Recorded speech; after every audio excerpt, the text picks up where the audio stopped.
I am joined now by Michael Schwebel from NRG Energy. Michael, thanks for joining us today. My pleasure. Thank you for having me. So, to start out, can you tell me a little bit about your role at NRG and what initiatives you have going on right now to address decarbonization? Sure, that's a great question. So I work with our external sustainability group, and what that means is we work with some of our existing customers, whether they're getting carbon-free energy, whether they're procuring RECs through us, and then we work with some other customers that just came to us for sustainability work, whether that's trying to get a science-based target, submit the CDP, and the like.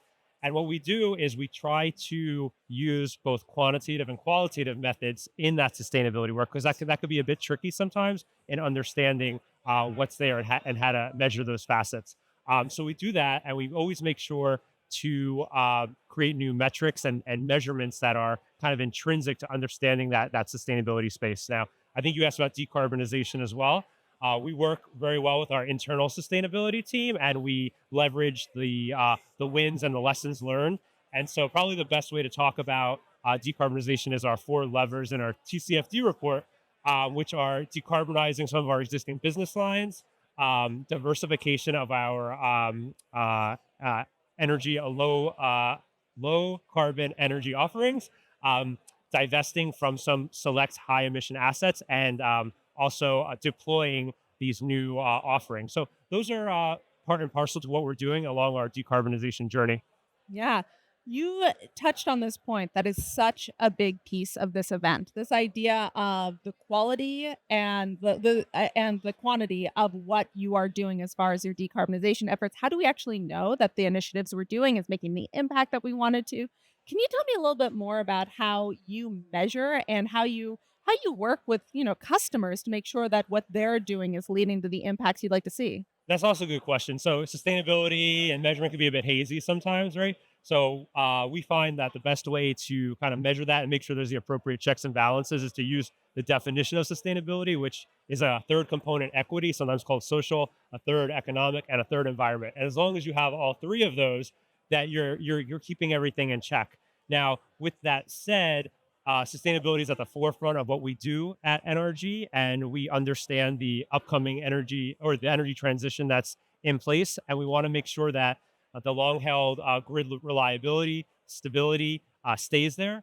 But it's very important to our business success to reduce risk and also to have enhanced reputation in that space. So one last item I'll add there about what we provide in those areas of measuring and able to have tangible sustainability benefits are providing those sustainable energy initiatives, optimizing the efficiency of our generation fleet, also reducing our overall carbon footprint, leveraging those new technologies, and importantly, supporting our employees in their health, their safety, and that they're able to continually grow. And if I might add one more thing, we want to only positively affect the communities in which our customers and employees live. So we are looking at reducing the operational environmental impact of NRG while retaining our long-held competitiveness, reliability, stability, and success.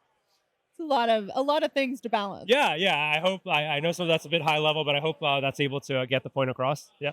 Yeah, so I have been tracking what's going on in energy markets right now. A lot of the organizations that are doing procurements are facing a lot of different headwinds. I mean, there's a lot of things, a lot of moving parts that are happening Yeah. right now. So I'm curious what you're recommending for people interested in decarbonizing their energy to navigate this strange moment. Yeah, I definitely understand the headwinds, and NRG acknowledges the role, for example, that natural gas plays in the energy transition from one where fossil fuels was a significant part of that sector, and a future where they are much more intelligently used, perhaps for grid reliability and stability, and some very challenging electrification instances such as heavy duty transportation and also in industrial sector where there might be a heavy heating or cooling load. With that said, we also support the nascent low carbon emission fuels in natural gas, those technologies such as responsibly sourced natural gas and renewable natural gas, because jurisdictions, states, and other entities that have their own sustainability goals can help better achieve those goals through those natural gas components. But also, if they are able or want to leverage offsets or RECs from NRG, that could stack on top of that to even further meet their sustainability goals. So the last thing I'll say to wrap things up is we understand and we hope that everything from divesting from select high emission assets to understanding sustainability to the decarbonization and energy transition journey we're on will spur us and springboard us towards a more sustainable future, as well as our customers and everyone involved at NRG. So thank you very much. God, thank you, Michael. Thanks for joining us today in the live stream hub.